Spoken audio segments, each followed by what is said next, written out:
Well, dear mother and father, Ethel, Edie, and Basil, this is rather a novelty to come to Australia this way. But here I am, can't see and can't be seen, or welcomed in the usual way with a hug and a kiss. I wish you the compliments of the season with any amount of good luck. My thoughts are very often on a friend in Robinson Street. Well, Father, I was pleased to get that souvenir of the Australians who volunteered to keep the flag flying, and we're going to do it.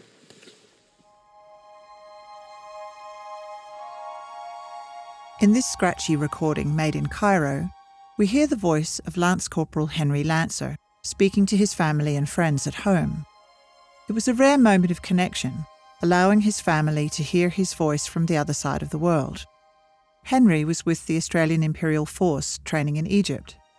In the brief recording, he shares some news of training, sends a Christmas greeting, and reassures them he is enjoying himself. The message lasts only a few minutes, but it would no doubt have been treasured by those at home. Connections with home were central to the experience of service overseas, for those serving and for loved ones in Australia. Home, historian Bart Zeno tells us, remained the touchstone of soldiers' experience, transforming and changing its contours, but never receding in their experience of war. Australian servicemen and women maintained some connection with home through letters which flowed back to Australia, tracing their journeys through Egypt, Lemnos and Gallipoli. They also took countless photographs, often with an eye to showing those at home the landscape and cultures they encountered in these places. Then, at Gallipoli, the photographs and letters reveal their early experiences of war, as the realities of battle, illness and death set in. When the Australians first arrived in France in 1916, they were again impressed by the landscape, sharing impressions of the countryside with those back home. Geoffrey McRae reflected, "This is a most gorgeous country. I always thought Australia was the only place on God's earth until I came here. It is a place well worth fighting for." Fred Carthew was even more glowing in a letter to his sister. "Springtime is France at her best, and I can assure you that her best is very hard to beat.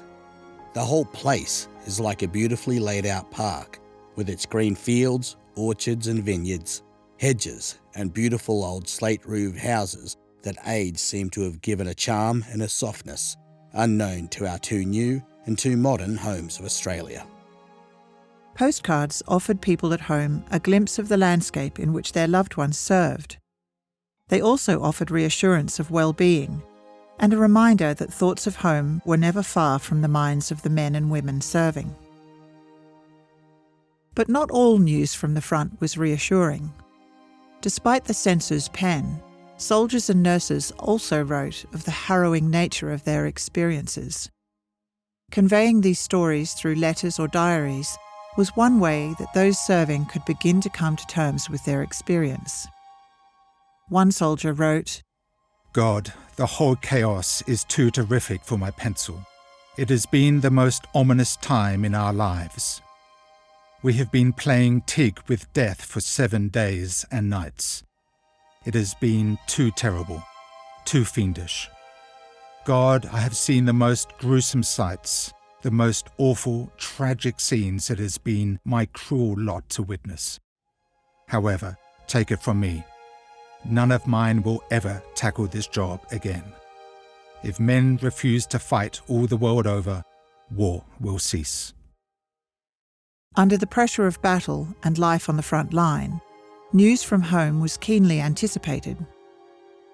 Even from a distance, families found ways to commemorate missed milestones. Burt Randall's loved ones sent him cards for his 21st birthday and for Christmas.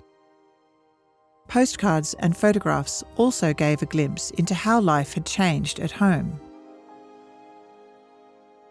Violet Smith sent Bert a postcard with a photograph of her and their son, writing that it would give you an idea of how Vin has grown. Some sent mementos home in addition to letters or postcards.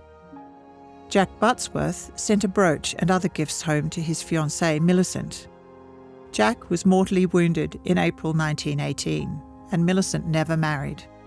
She continued to treasure the mementos that Jack had sent from the front. Death on the Western Front could be sudden, abruptly severing the connection to home. But some who were mortally wounded had the opportunity to write home one last time in hospital, a final chance to share their love and thoughts with their people. Herbert Crowell was mortally wounded at Pozières in August 1916. In a letter home to his wife and son, which was likely dictated, he prepared them for his loss. Dearest Beat and Bill, just a line. You must be prepared for the worst to happen any day. It is no use trying to hide things. I am in terrible agony. Had I been brought in at once, I had a hope. But now, gas gangrene has set in, and it is so bad that the doctor could not save it by taking it off, as it had gone too far, and the only hope is that the salts they have put on may drain the gangrene out. Otherwise, there is no hope. He closed the letter with assurances to his wife, and perhaps himself, that his family would be okay without him. I'm very sorry, dear, but still, you will be well provided for. I'm easy on that score. So cheer up, dear. I could ride on a lot, but I am nearly unconscious. Give my love to dear Bill and yourself, and do take care of yourself and him. Your loving husband, Bert. Bert died only a few hours after the letter was written. Others died in battle with no chance to explain their fate. After his training in Egypt, Henry Lanser served at Gallipoli, where he was twice wounded in action.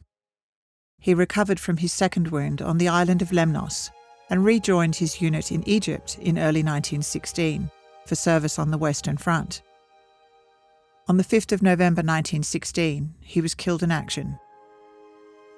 His loved ones were left with a collection of postcards he had sent, filled with good wishes and photographs of his experiences overseas. His personal effects were sent home, giving them some connection with his last days. Photographs of his grave, one taken in 1920 and another taken a decade later of his permanent headstone in Grèvelet British Cemetery, provided a link for his family to his distant burial place. But perhaps the most treasured keepsake was the recording that Henry had made in Egypt, giving his loved ones the chance to hear a precious final farewell and have a lasting memory of his voice. But I can't leave this instrument. I can't jump out of it. So I think I'll have to close now and wish you goodbye for the time being, anyhow. Well, goodbye, everybody, and good luck.